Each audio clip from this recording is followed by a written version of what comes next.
B-Det foam wash is a product you never knew you needed. Toilet paper is so harsh. You know, it's almost like steel. So when you put B-Det onto toilet paper, it just turns it into the most softest, luxurious product. Welcome back to another episode of a Kiwi Original. Today on the show, I'm joined by Billie Jo Hohepa Rohipa, who is from a company called B-Det, and they do something that we all do, but we don't necessarily like to talk about, but because we're all humans, this is part of life, and part of being human is actually looking after the environment, and unfortunately for us Kiwis, it hasn't necessarily been looked after in the way it could have been because of convenience, because life gets in the way, because we're all busy. So I've hinted at this a lot without getting into the topic as such, because I'm going to let Billie answer this in her own way. What does B-Det do, and what's the problem that you solve? So our product, B-Det foam wash, is a product you never knew you needed, Ryan. Why? Because we created a product that doesn't actually exist in the markets. The B-Det foam wash simply turns ordinary toilet paper into a flushable wipe. So as you know, wet wipes are a cause for concern for many water providers, wastewater providers, around New Zealand and the globe. Millions of dollars are used to extract what they call fatbergs from wastewater systems that clog up and are mostly produced by wet wipes. So our product simply goes on toilet paper. Can you see it? I can see it there. Wipe. Yep. And you wipe, because can you actually clean a dirty table with a dry cloth or a dry paper towel? So because you've been doing this now for some time, what's the use case that you've seen most? Because, you know, Kiwis in our houses, particularly over COVID, and we've seen overseas, that was this massive stocking up of toilet paper as if that was going to save us from the pandemic, when really all we needed was warmth, shelter, and food, and a bit of isolation. What's the post-pandemic? What's the actual use for it? And did you see any shift during the pandemic for hygiene products like your one? Absolutely. I think because of COVID, the awareness around hygiene products it's gone to another degree, so to speak. I mean, toilet paper was the number one selling product in the FMCG market. Why? Well, if you think about it, if you ran out of, you can run out of some foods, but if you run out of toilet paper, that's it. And if you're in lockdown, what are you going to do? And that's when we saw people using paper towels, and even tissues are bad for the toilet system because they're more highly produced, and they kind of cause big clumps in the wastewater system. Toilet paper is the perfect invention. You know, paper was created in the 2nd century in China, and then subsequently they used it as toilet paper. But there has never been another product that has complemented toilet paper before, until now. So what got you into this, Billie Jo? Because this is a topic that we don't often talk about. You know, we all talk about great tasting food or delicious beverages or good looking flowers. We don't talk about bathrooms, toilets, wet wipes, toilet paper. It's not a common topic. So, you know, it becomes a challenge to how do you get your name out there, and how do you get people talking about it. What was the light bulb moment for you that you decided, this is a problem I want to be solving, this is something I want to be known for? The thing is, how we started was I wanted to get into business. I wanted to start a business with an original idea, because I come from a family of tutus. So in Te Reo Māori, it's tutus. It's, you know, people who like to make stuff pretty much out of nothing. And that's the kind of family that I come from. So my dad is a fiend for motors. So, every Sunday or, every second Sunday, we would go to the dump, and we would be bringing home washing machines, lawnmowers. He would either get them going or they'd be repurposed and turned into something. I mean, I remember my brother's BMX bike was turned into, it had a suspension in the back and then another suspension in the front. I'm sure he was the first one in New Zealand, and little old, this Moirawa boy had this amazing suspension bike. So for us, so when I decided to get into business after doing my MBA, I had this light bulb moment, which ironically I was in China, and thought my dad had come up with the Kiwi lifter, which is the hands-free hygienic toilet seat lifter. For guys, you don't have to touch the toilet seat, and for women, the seat's always down. So we thought, let's make it. Let's just build it, like the Romans, build it and they will come. And what I found was not only did customers come, but also other ideas, especially in the bathroom area, for solutions to problems, because there's a lot of problems in the bathroom area. The kitchen gets a lot of attention, and like you said, food gets a lot of attention, but the end cycle doesn't so much. And I love it, it's an area, yes, very taboo, especially for Kiwis, but I think we with more cultures who are quite open to talking about this sort of thing in a very respectful way, or they understand that actually hygiene and being hygienic is of utmost importance. We're seeing more Kiwis going, hey, I'll give it a go. When they do, you could just see on their faces, they just look at me like, what have you just created? It's amazing. And then the beautiful personal stories come out, and they always go, please don't tell anyone else. But they don't realize that their stories are very similar. And with a lot of health conditions out there, especially around bowel health, people are very shy to talk about those sort of ailments, but they're very common. Like for me, I feel like I'm almost a doctor and sort of bowel health and what happens down there. But I'm proud to be helping people, because at the end of the day, it really is a health product. I mean, when you suffer from the likes of incontinence or piles and that sort of thing, toilet paper is so harsh. It's almost like steel, because your bottom is sensitive.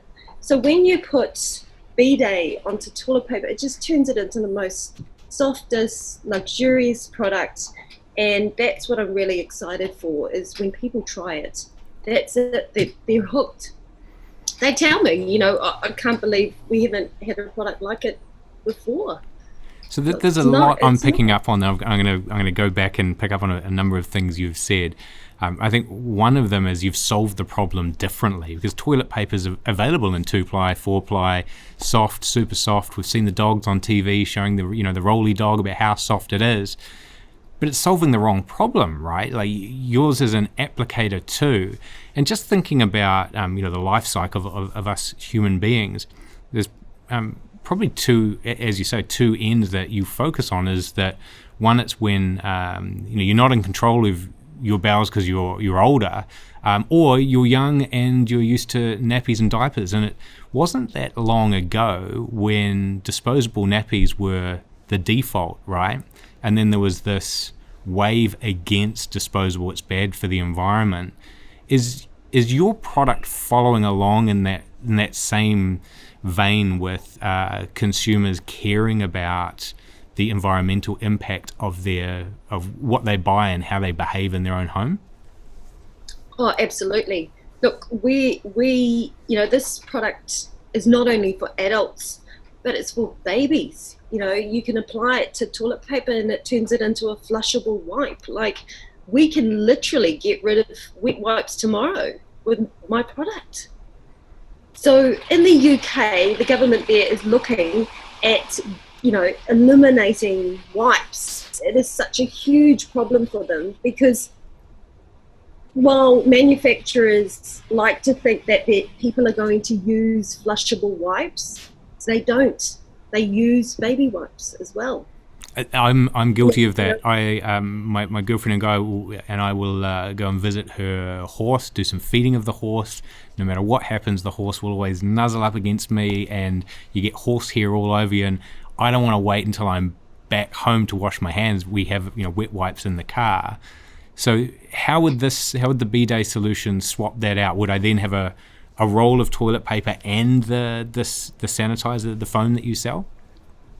Absolutely. You can have a box of tissues, so I've got them in the car, handbags, gym bags, because the thing is with your bowels, you don't know when you're going to need to go to the toilet, or when you've got a horse and you need to clean yourself. So I just have it around. The beautiful thing about our product is it just there's no water needed, so it actually, look at that, lathers up, but it doesn't leave any sticky residues. It dries on the skin. It's got a beautiful aroma. We've got 2 scents, one in the pickle and one in the newa, and we use real 100% natural French perfume, and I think that also adds to its medicinal qualities. We get a lot of people going, I'm very moisturized down there, Ryan. And that's a great thing. So, because if you think about it, we have soaps and cleansers and surfactants for nearly every part of the body, for the eyes, the hair, the face, even the neck, every part except that part. And I'm quite fine to take care of that part. I think you're really onto something. It's too often that founders, business owners, entrepreneurs look for the sexy, cool problems, but they've already been solved. And yeah, you can solve it in a different, new way. But I always look for the ones that are either boring, like waste management or rubbish, or ones that no one really wants to talk about. Funeral services, one of those. Things that you don't really want to think about in life, but those are where some of the largest problems are because everyone else has done the same thing, has avoided them. So let's now jump forward. So if you're successful with what you're doing, let's say in retirement homes, Kiwis 65 plus now, everyone has it in their home. What does that start to, how far away do you think New Zealand is from that? You've done your MBA, so you've obviously done a lot of planning, strategy work, branding work, market analysis. Feel free to not share everything, because I know some of that will be your own intellectual property. But paint a picture for the listeners. So we have just been accepted into Countdown. So we are in talks. They've given us, they gave us 20 stores, but I said, look, let's do 10 in Auckland, and we can scale up after that. And we also have foodstuffs stores wanting to take us on. So, I feel it's not going to take very long for Kiwis to understand what it does and take it on board, because once you use it, that's it. You can't go back. You literally can't go back. That's it. So I'm thinking in the next 2 to 3 years, we will see B-Day in public toilets, in commercial buildings, in retirement homes, especially for our older ones, because they have soft, sensitive skin. I've got my auntie who cares for my 89-year-old grandmother, and she uses it for her whole body because it's mostly natural, it's really soft, and it's so much nicer on their skin, which is very, it's very sensitive as you get older. It's a good point. Your skin gets gets thinner, doesn't it? In a way, it holds. I remember, growing up with, and my grandmother would go around to her house, and you could do a trick where you could pinch your skin and then hold it up, and depending on how long it took to go back down would tell you how old you are. And I remember, like, I would do it with my grandma's skin, and then do it with mine as like a teenager, and mine would go instantly back, and hers would take a few seconds. We just thought that was magic. But if you're rubbing it with paper, it's not going to make it easier if you've got health conditions on top. So you're really solving something was this something that came up during the MBA, or was this something you went into having helped solve your dad's problem with the automatic toilet flush seat? So I originally came up with the idea about maybe 23 years ago now. And it was basically applying moisturizer to toilet paper to make it softer and make it, because I thought, well, it's just dry. You use spray and wipe, you use soap. So that became my go-to. And so I'd always find, nice little moisturizers at chemists and that would fit in my bag.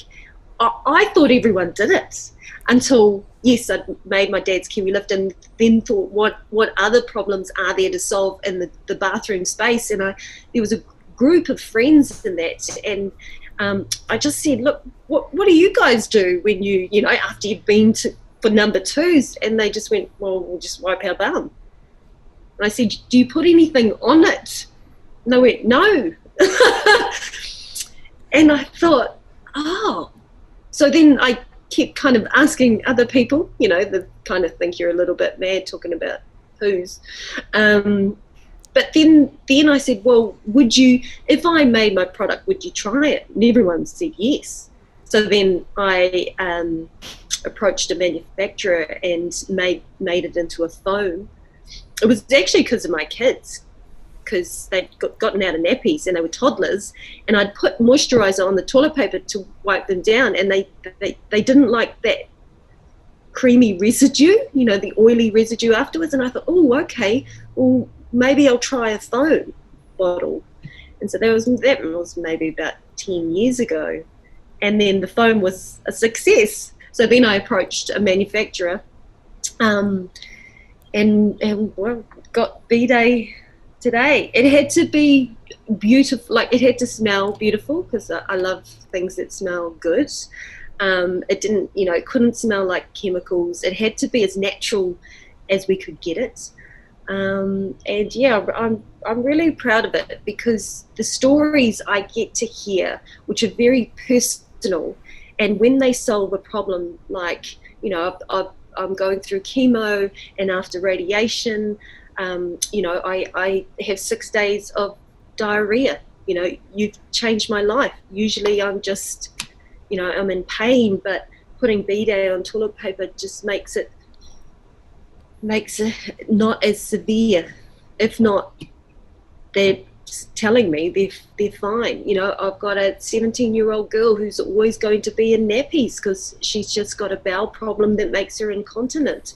She's been able to throw away the wet wipes and carry B-Day around, for a young girl. That's given her back confidence, because she can just, pop in her little 30 ml into her bag, walk into a toilet anywhere, because it's compatible with toilet paper. I mean, that makes my heart well, and if I end up making a little bit of money out of it, Ryan, that's awesome. What a bonus. But when you can change people's lives like that, and which can be quite debilitating. I know people who won't leave because they might need to go to the toilet twice in a shopping trip to the mall. It's really, really heartening. Sorry to interrupt. This won't take long. Subscribe to the show and you'll never miss another one of these amazing episodes. Right, back to the show. It's, as you put it in those words, it's truly life-changing what your product is enabling people to do, both in confidence and freedom. And just seeing how you're responding to that, have you always been driven to help people? Has that always been part of your makeup of who you are? Oh, I do love it. I think it's just, I suppose it's just when you see someone do well, and even in journalism, like I loved helping the junior reporters. For me it was like, well, someone helped me, do better in my writing or my live performance. So just pass it on.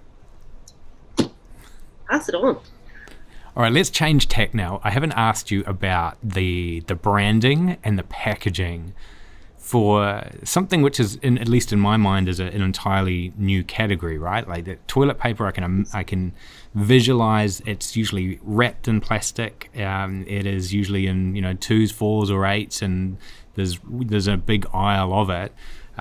What's been the packaging and brand strategy, and where does it sit in the supermarket? So when you're going to go into these 10 or 20 stores, where will people find it? So we will be positioned next to the flushable wet wipes in the toilet paper aisle. So, I mean, that's great for us. We've pretty much created a new category because we aren't wet wipes. We are a wet wipe alternative. Yes, that's really exciting. It was good for us to start there. We will bring in a baby wipe alternative, but first things first. Hey, Ryan. First things first. Let's not get ahead of ourselves. But that's in the plan. I've planned all that. So there'll be more products to come under our B-Det brand. I like how on the packaging there you've got the logo and then the leaves in the background, which I'm guessing represent, is that the kawa and the riwa?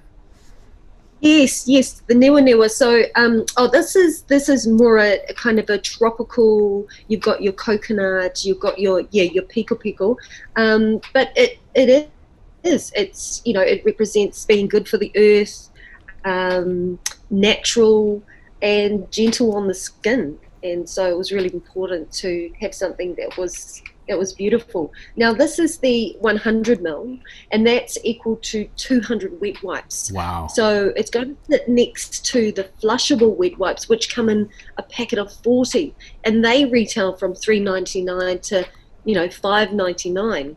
So these are going to be on the shelves for $15.95. That's not only cheaper than that, but it's also doing an important job for the environment. It's taking out wet wipes. So 200, and later on we'll have refillable pouches. That's really important for the commercial buyer for you. Because it's one thing to increase comfort, but it's also another thing to make sure you pay the bills for some of those larger retirement homes. So I like on that packaging how you've directly connected the equivalent of what someone knows already, which is, okay, I know wet wipes, I know what 200 wipes will last, and you've made that equivalence, which is almost a shortcut to tell someone, all right, this is going to last you 5 packets of this other option, which is fine, except it's bad for the environment. This one's better for you and better for the environment. Is that the idea? That's exactly the idea. And we've got the 30 ml. So this is great for your purse, your bag. You can pop it into your jeans if you're, heading into the public toilets. For the truckies, love that. And that's 95 wet wipes. So that's 2 and a bit packets. Awesome. And you've got the New Zealand made on there, of course. We have got New Zealand made. That was the first thing I signed up to. I was really proud of that, and you were very welcoming. So thank you, Ryan. Oh, you're more than welcome. It's great to have new businesses, and when I see one in a category that I don't understand that much, I like to get into it. And what attracted me to your what you were doing was that I hadn't seen it. It wasn't when we're doing the reviews for licenses and seeing the applications, usually we have some precedence somewhere, so you can go, okay, yep, that's furniture. We've approved furniture in the past. How is this different? How is it similar? And so I got really curious when your application came in. Oh, nice. And we will also expand to dispensers. So we've got a couple of dispensers at Watercare in Auckland. So they're the wastewater operators, and we're just trialing those out at the moment. But we got a great endorsement from Watercare, and it was directly to Countdown that encouraged us to be on their shelves. So they must absolutely love you guys, because Watercare is it's a massive organization. I know the chief exec, Naveed there, he's got a big job just getting enough water to Aucklanders right now. And then on top of that, there's all the costs of maintaining that infrastructure and the plumbing, stormwater, the sewage. Without your product, there's a huge costs to, as you say, clean and get rid of those fatbergs of wet wipes from the system. And that ends up going on people's rates. So it's actually in the collective interest, at least of Aucklanders, to pull together to shift behaviour so rates don't go up so fast, because there's less cost to maintain the system. Absolutely. I mean, our product will save ratepayers millions of dollars. It'll save the environment, turtles thinking that wet wipes are jellyfish, but the greatest thing is it's just so beautiful on your skin, and you feel clean after doing, something that's very natural, but it's very dirty. You know what I mean, Ryan? It sounds like this is going to be just a matter of time for success for you. So how will you know when you get approached and a large business says to you, all right, we need to buy you? Do you say, all right, it's been fun, thanks very much? Or is this you for life? Or is it somewhere in between? Or is it just too early to even think about that? Oh, look, depending on the company, I would love this to go global, because that's the bigger picture. It's not about me.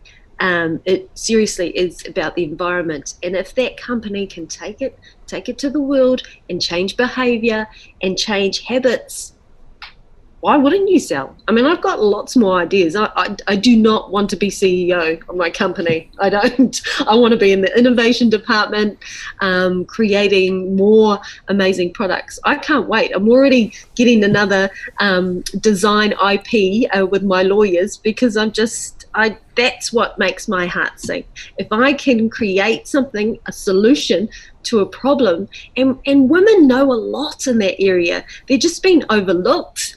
And that's what excites me. So if someone came along and could take this to the world, then done. Let's talk.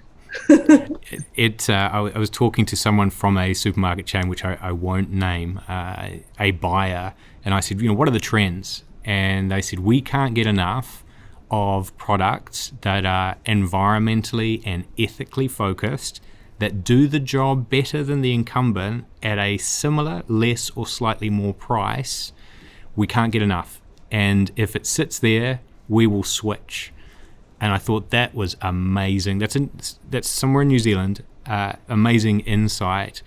And if you've got more ideas coming on this, if you're really the kind of the driving force on the R&D side, this won't be your last. So if there's more coming, which I know I can't ask you about, because I learned from AJ Park that if you share your idea before you've got that trademark on it, it's almost impossible to then trademark. But it sounds like you're being true to your roots. The tutu side of it, maybe there's a whole tutu R&D development company that just spins off these companies for others to run.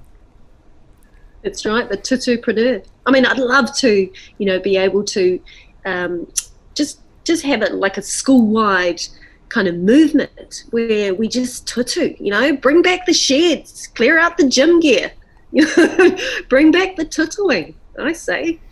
And the kitchen.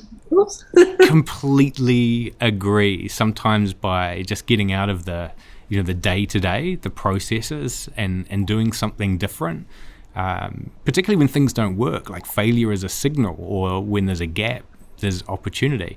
But it takes a different mindset to identify it, and then it takes courage and tenacity to follow it through. And you've certainly got both of those in spades to have taken this idea beyond the academic world of MBA, bring it to life, and then get it into supermarket chains where you can affect real change with consumers. So, and do that all in an area that no one wants to talk about. And I hope this episode goes far and wide, because it is a big problem, and it is something we're all paying for individually and collectively.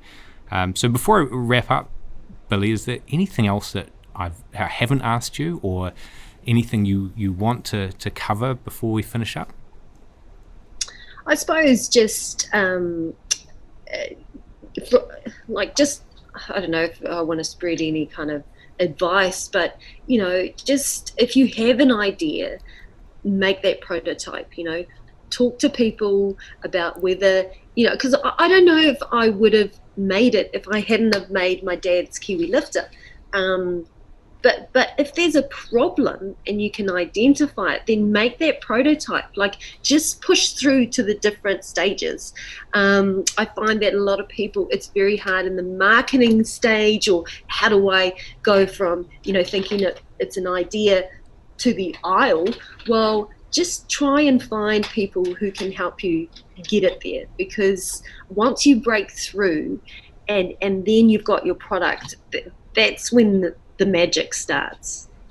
That's so true. And at the next step, or the next stage or iteration, new things open up, and that gets you to the next part. It's hard to think 20 steps ahead. You just need to, as you say, that's great advice. And I think we'll leave it there. How do people get, if they want to purchase this online, so if they're listening to this and we put in the show notes the link directly through to your website so they can purchase, what's the website address for the listeners? It's www.b-det.com. b-det.com, bdet.com, a nice short domain name, easy to remember. Pick up your B-Day foam, either for yourself, for your loved one. Give it a try. It's a new way of doing things, and it'll make you feel better. It'll be more comforting, and you're doing good for the environment, particularly you Aucklanders, reducing those council rates that we all pay. Thanks very much for being on the show, Billie, and being one of our Kiwi Originals featured. I really appreciate what you're doing. This show's all about uniquely Kiwi stories contributing to New Zealand's future, and you sit squarely in that category. So I appreciate your time, your generosity, and what you're doing for us collectively. So thank you. Ngā mihi, Brian. Ngā mihi. This has been a Kiwi Original brought to you by the New Zealand Made team. Thanks for watching. The New Zealand Made trademark is used by over 1,200 businesses in New Zealand. The New Zealand Made team licenses that trademark. Check if you're eligible at bynz.org.nz. If you feel that someone should see this, share it with them now. Otherwise, subscribe to youtube.com/bynzmade, and we'll see you on the next episode.